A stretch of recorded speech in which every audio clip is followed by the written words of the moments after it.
Some of them got married and had 4 kids, you know. But that was part of them partying and having the time of their lives, you know. Yeah, for some, yeah. I think. Most of us are either workies. So when you look, what do you think about the, you know, like when we talk about online or CD Baby or some of those things, what do you think about the business now, or for somebody up and coming compared to what for you? Well, it's set up better now for the local person. Local person has a lot more control. If he's got any internet savvy at all, he doesn't need to deal with suits. You know, if he's got the more savvy you have about using the internet, the less you have to interface with that side of society, and the less you interface with them, the better off I think you're going to be. Kind of levels a playing field for the regular guy. Regular guy. Yeah, yeah. You make a record, you can promote it online. Yeah, you can. And if it's any good, somebody might hear it anyway. You know? Somebody will pick it up somewhere along the line. Might be a couple of years.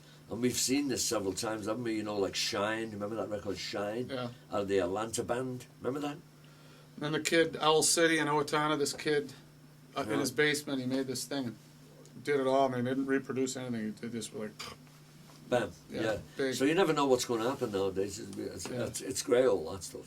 So what advice, with your infinite wisdom and all your vast experience, would you give to the, you know, and I'm all about the, you know, get a real lawyer. singer-songwriter. If you're gonna be in music business, get a music business lawyer. Yeah. Don't get your friend down the street to represent you because he's a lawyer, because it won't work. Yeah. Get a music business guy, and always make sure that what it says in the paper is what it means in English, because in legalese and in suit language, what it says on the paper is not what it means usually. It usually means something completely different. Yeah.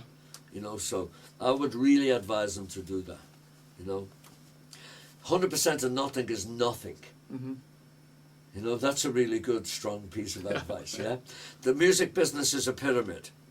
Yeah, at the top there's only one number one. There's only one number one. You look at the charts. See if there's 2 number ones that week. There's only one number one. At the bottom, there's all the rest of the people, right, starting to climb up.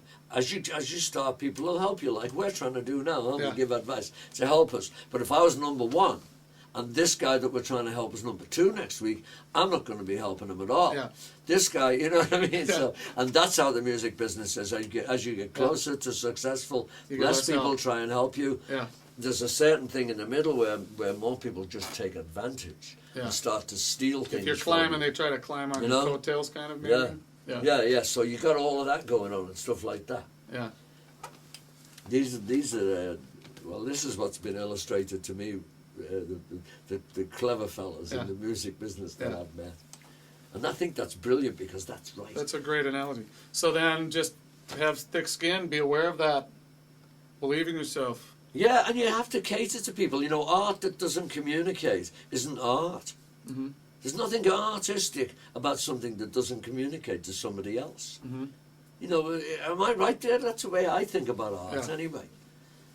So when you're writing your songs, you know, you want to think about that you're trying to communicate with somebody else. Mm-hmm. So put them in and write them in a form that'll do that. Yeah. You know?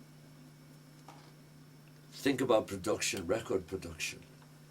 Why are record producers paid $25,000 a day? You know, some people get $250,000 aside to be the record producer. Why? Because they can shape it. They know what they're doing, man. That's right.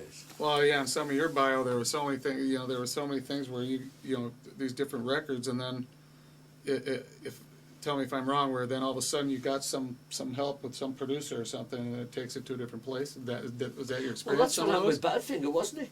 We were working with Tony Visconti, who's a great producer, or the Ivies were, made a masterful record. But Paul McCartney came along, and he made a record with the same guys, and it was the top 10, top 5 hits all over the world. Yeah. And what was the difference between the guy before and him? Yeah. You know, was it just a song? Yeah. I don't think so. Yeah. Yeah. You know? So have you ever gotten into producing? You ever produced anybody? I've produced a few records. I don't think of myself as a producer, really. You know, I will produce, and I'll enjoy it. I really enjoy it. I haven't made a record myself for years because I want a producer to produce it for me. Yeah. Well, I've just met a producer, and I'm going to make a new record now, and I'm going to send him the files and let him mix it for me. Oh, cool. Yeah, yeah. And just it's kind of fun to sit back and Christmas Yeah. when stuff comes back to you. That's right. Yeah, yeah, Cool. yeah. Well, that's a lot of good stuff. Well, good. I hope you can use it, and I hope it's advisable. I hope the advice was advisable. We're going to go back to work now.